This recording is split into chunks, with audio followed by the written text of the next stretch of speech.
क्या सिल्वर में फिर शुरू हो रही है नई रैली? और क्या अब गोल्ड से ज्यादा रिटर्न दे सकता है सिल्वर?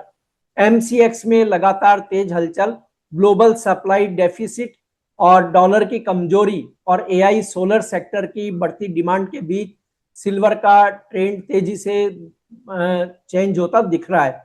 सिल्वर की संभावनाओं पर बात करेंगे अर्थवृक्ष फाइनेंशियल सर्विसेज के फाउंडर और सीईओ रविंद्र राव से। मैं हूं कमल शर्मा। रविंद्र जी, आपका स्वागत है मोलतोल में। नमस्कार Kamal ji. Thank you for inviting मी।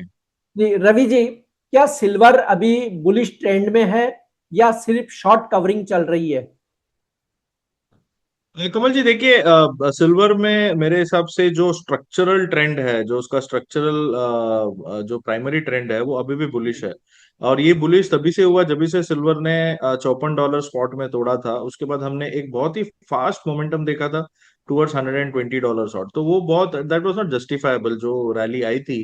तो वहां पर क्या है, काफी सारा फोमो क्रिएट हुआ था, लोग बेहिसाब बाइंग कर रहे थे। तो वो कहीं ना कहीं सस्टेनेबल नहीं था और हमने प्राइसेस को वहां से फिर से एक बार करीब करीब $70 से $65 तक आते हुए देखा था। तो मेरे हिसाब से ये फिर से एक अच्छा बाइंग जोन में आया है। और ये मैं एकदम पोजिशनल पर्सपेक्टिव से बोल रहा हूँ। अगर शॉर्ट टर्म पर्सपेक्टिव से देखें तो वो मैं आपको थोड़ी देर में समझाता हूँ, लेकिन अभी जो मैं बोल रहा हूँ वो प्योरली लॉन्ग टर्म पर्सपेक्टिव से है। तो लॉन्ग टर्म पर्सपेक्टिव से जब भी मैंने देखा है कोई भी चीज, अगर कोई भी asset class structural bull trend में होता है, तो हमेशा जो एक अच्छी खासी डिप आती है, आप 15%, 20%, 25% जो भी डिप पकड़े, जो डिप आती है वो डिप में हमेशा आप एक्यूमुलेट करना चाहिए। तो मेरे हिसाब से सिल्वर में एक आई वुड से कि लॉन्ग टर्म के हिसाब से अभी भी एक बहुत अच्छा अपॉर्चुनिटी है। क्योंकि अगर हम देखें $120 से अभी करीब $80 के आसपास चल रहा है, तो ऑलरेडी $40 नीचे है, ये करीब करीब $65 तक भी आया था। तो मेरे जी हिसाब से ये जो रैली है ये लॉन्ग स्टैंडिंग है और मुझे लगता है कि आने वाले कुछ सालों में ये जो व्यू है वो आई वुड से कि नेक्स्ट 4-5 साल में हमें सिल्वर में यहाँ से डबल के प्राइसेस भी दिख सकते हैं। बट जैसे मैंने बताया कि सिस्टमेटिक वे में आपको इसमें इन्वेस्ट करना चाहिए सिल्वर में। अगर ट्रेडिंग पर्सपेक्टिव से बात करें तो ट्रेडिंग पर्सपेक्टिव से मुझे लगता है कि सिल्वर यहाँ पे काफी कंसोलिडेट कर रहा है और एक काइंड ऑफ बेस बना रहा है। तो मुझे लगता है कि बहुत जल्द हम सिल्वर में $84 से लेके $86 तक के लेवल्स देख सकते हैं। ये अभी जो इंटरनेशनल में अगर आप देखें तो यूएस ईरान की वजह से जो स्टेटमेंट्स आ रही है मार्केट में, तो उस वजह से थोड़ा सा प्रेशर हम देख रहे हैं ऊपर नीचे। लेकिन अदरवाइज मुझे लगता है कि ये जब भी शॉर्ट टर्म में 72, 50, 73 डॉलर अगर आता है स्पॉट, तो I think it's a good opportunity. और हम ऊपर में 81, $82 तक तो देख चुके हैं। मेरे हिसाब से 84 से लेके $86 तक के भी प्राइसेस पॉसिबल है। जी। और रवि जी, यहाँ जो आपने यूएस ईरान की बात कही, तो देखिए वो जंग की वजह से ही क्रूड के प्राइस बढ़े। और अब देख रहे हैं हम, ज्यादातर दुनिया के देश ये कह रहे हैं कि आप सोलर को अपनाइए। सोलर में चांदी ही लगती है। वो कह रहे हैं कि ईवी गाड़ियां लीजिए, पेट्रोल डीजल की गाड़ियों को छोड़िए। भारत में खुद प्रधानमंत्री अब ये बात कह रहे हैं। तो इसका मतलब है कि सिल्वर की खपत बढ़ेगी। और इनमें जो सिल्वर लगती है वो वापस रिसाइकिल में नहीं आती है। जेवर बनते हैं या कोई आर्टिकल्स बनता है, वो हम वापस जाके ज्वेलर्स को दे करके और उसको रिसाइकिल में ले आते हैं। लेकिन इनमें जो एआई वगैरह या डेटा सेंटर्स में जो लगती है, वो वापस सिल्वर निकाल करके रीयूज नहीं होती है। तो क्या आपको लगता है कि ये जो कंजम्पशन अब बढ़ेगा, वो सिल्वर को बहुत मजबूती देगा? हाँ बिल्कुल कमल जी, मेरे हिसाब से देखिए इसमें एक डबल स्वॉर्ड है। एक तो अगर आप सिल्वर देखें तो सिल्वर में एक्चुअली कुछ टाइम पहले का सिल्वर इंस्टीट्यूट का रिपोर्ट मैंने देखा था। जी तो उसमें सिल्वर में एक बहुत ही जबरदस्त डेफिसिट दिखाया था।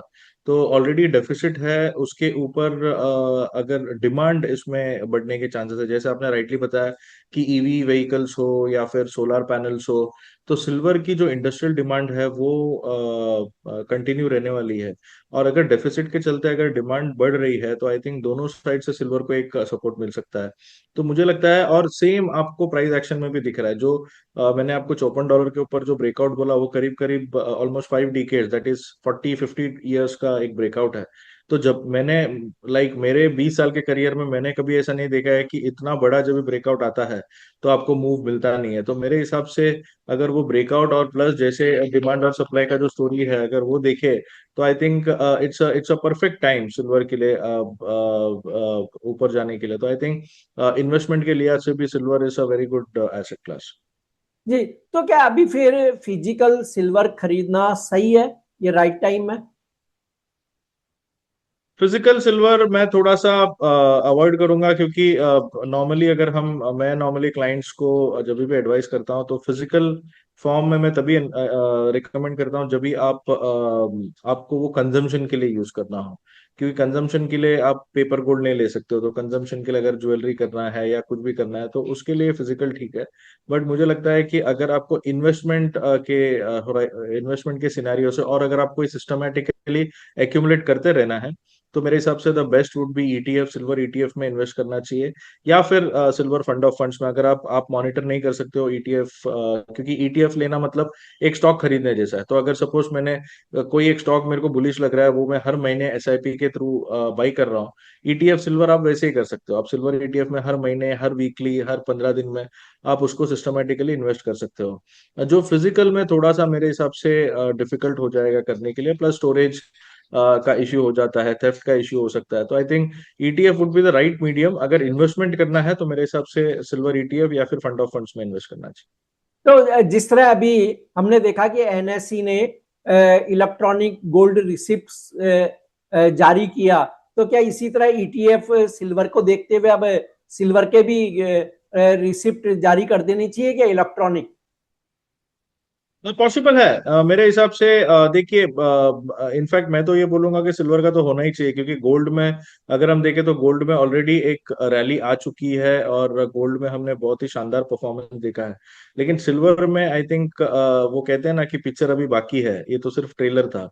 तो मेरे हिसाब से सिल्वर में अभी काफी अपसाइड, जो मेरा एनालिसिस कहता है, ये मेरा पर्सनल पॉइंट ऑफ व्यू है, उसके हिसाब से मुझे लगता है कि सिल्वर में अभी भी बहुत अपसाइड की गुंजाइश है। तो वो हिसाब से आई थिंक बहुत ही जल्द हम इसमें भी ये इलेक्ट्रॉनिक रिसिप्ट का प्रोडक्ट देखेंगे। जी, और रवि जी, एमसीएक्स में जो ट्रेड कर रहे हैं उनके लिए शॉर्ट टर्म आपके अनुसार सपोर्ट और रेसिस्टेंस लेवल क्या हो सकते हैं? एमसीएक्स की बात करें तो एमसीएक्स में मेरे हिसाब से जब भी ये 2,58 2,57,000 तक आता है, तो मेरे हिसाब से ये मैं बड़ी सिल्वर की बात कर रहा हूँ, तो तभी इसमें एक बाइंग री एमर्ज हो सकती है। मुझे लगता है कि अभी 2,60,000 से लेके 2,58,000 का एक बेस बनेगा इसमें। और ultimately I think it will go to short term में 268, 2,68, 2,70,000 तक जाना चाहिए। 2,57,58 का एक बाइंग जोन है। अगर नीचे में अगर 2,54,000 या 2,53,000 के नीचे जाता है तो वो थोड़ा सा खराब होगा सिल्वर के लिए from a short term perspective. तो उसका एक आई थिंक एक रिस्क लेके चलिए आप, वहां पे आपका जो भी सपोर्ट लेवल है वो रहना चाहिए। और डिप में खरीदारी, क्योंकि अगर अभी प्रॉपरली चार्ट देखे तो एक ट्रायंगल पैटर्न में ट्रेड कर रहा है सिल्वर, और इसका जो लोअर बाउंड है वो करीब करीब आता है 7850 78 के आसपास, जो कि ट्रांसलेट होता है around 258 2,58,000। So I think that is a good buying zone. और इसमें ब्रेकआउट जोन जो है वो अराउंड 8150 का है। लेकिन ट्राइंगल थोड़ा सा ट्रिकी होता है, क्योंकि ऊपर नीचे कहीं पर भी जा सकता है, बट बायस थोड़ा सा पॉजिटिव है। तो अगर 81 के ऊपर निकल जाता है तो फिर मेरे ख्याल से $84 का टारगेट जो है वो पॉसिबिलिटी है। साल भर में सिल्वर 3 लाख रुपए पहुंच सकती है क्या आपके अनुसार? हाँ, कमल जी, एक साल एक्चुअली अभी का जो अनसर्टनिटी है उसमें एक साल आप जो बोल रहे हो ना वो बहुत बड़ी है। मतलब एक साल आप ऐसे, अभी ऐसा लगता है कि एक साल can become a 10 year time horizon. क्योंकि आपने भी देखा होगा जैसे कि कल या आज मॉर्निंग में डोनाल्ड ट्रम्प का स्टेटमेंट आ गया कि वो ईरान का जो रिस्पॉन्स है उसको एक्सेप्ट नहीं करते। तो हमने देखा इक्विटी मार्केट, कमोडिटी, गोल्ड, सब कुछ नीचे आ गया था। और नीचे आता है तो भी it is a very big move, ऐसा नहीं है कि थोड़ा सा डाउन साइड आता है। लेकिन मेरे हिसाब से एक साल ज्यादा टाइम भी हो सकता है, कम टाइम भी हो सकता है। अगर सपोज कोई अनसर्टेनिटी नहीं है तो I think with in 1 year 3 lakh तो बहुत इजीली आ जाना चाहिए, क्योंकि it is currently trading at 2,60 और, तो यहाँ से सिर्फ 40,000 पॉइंट ऊपर का हम व्यू ले रहे हैं। लेकिन मेरे हिसाब से 3 लाख 3,20,000 तक काफी अच्छा पॉसिबिलिटी है। जी रवि जी, अब जिस तरह अमेरिका में महंगाई बढ़ रही है, फेड रेट कट के कोई आसार अभी फिलहाल नजर भी नहीं आ रहे हैं, तो क्या यह मामला सिल्वर में आने वाली कोई तेजी को रोक सकता है या क्या प्रभाव डाल सकता है? बिल्कुल रोक सकता है, क्योंकि देखिए, अगर आप क्योंकि ये मेरे क्लाइंट्स कभी हमेशा में मुझे पूछते हैं कि वॉर लाइक सिचुएशन जो है वो गोल्ड के लिए पॉजिटिव होना चाहिए, लेकिन अभी गोल्ड नीचे क्यों आ रहा है। तो जी इसके पीछे कारण यही है कि वॉर लाइक सिचुएशन तो है, लेकिन इसमें हमें ये भी देखना है कि क्रूड जब भी ऊपर जाता है तो इन्फ्लेशनरी कंसर्न्स बढ़ जाते हैं, और जब इन्फ्लेशनरी कंसर्न्स बढ़ते हैं तो फेड का जो रेट कट डिसीजन है उस पर इम्पैक्ट आता है। तो अभी आप देखिए, कुछ महीने पहले हम लोग फेड का रेट कट के बारे में बात कर रहे थे, अभी एक पॉज आ गया है तो अभी लोग पॉज बोल रहे हैं, लेकिन अगर ये जारी रहा नेक्स्ट 1-2 महीना, अगर ये सेम ऐसे ही चलता रहा तो पॉसिबिलिटी है कि रेट हाइक के बारे में भी बात होगी। तो वो कहीं ना कहीं गोल्ड के लिए काफी नेगेटिव है, क्योंकि रेट हाइक अगर होता है तो दैट इज डॉलर पॉजिटिव, अगर डॉलर पॉजिटिव होता है तो गोल्ड नेगेटिव होता है, क्योंकि इनवर्स कोरिलेशन चलता है। तो अगर गोल्ड नीचे आता है तो उसके बाद सिल्वर भी नीचे आ सकता है। तो मेरे हिसाब से अगर सपोज ये वॉर कंटिन्यू रहता है, क्रूड के प्राइसेस कंटिन्यू $100 के ऊपर ट्रेड करते हैं, तो फिर इन्फ्लेशन बढ़ने के चांसेस बहुत ज्यादा है, और अगर वो होता है तो फिर मुझे लगता है कि हाइक के चांसेस बढ़ जाएंगे, हाइक के एक्सपेक्टेशंस बढ़ जाएंगे, and that will surely impact gold and indirectly silver. जी, अब अंतिम सवाल रविंद्र जी, के आपके अनुसार गोल्ड की सॉरी सिल्वर के ट्रेडर और सिल्वर के इन्वेस्टर को करना क्या चाहिए अब? मुझे लगता है कि देखिए, इन्वेस्टर को तो मेरे हिसाब से हर डिप पे बाइंग करनी चाहिए। ओके। स्ट्रक्चरली, जैसे मैंने स्टार्टिंग में बताया कि स्ट्रक्चरली सिल्वर काफी एक अच्छा बुलिश ट्रेंड में है, तो हर डिप में जो भी $4-5 का डिप आता है, आई थिंक कीप अक्यूमुलेटिंग।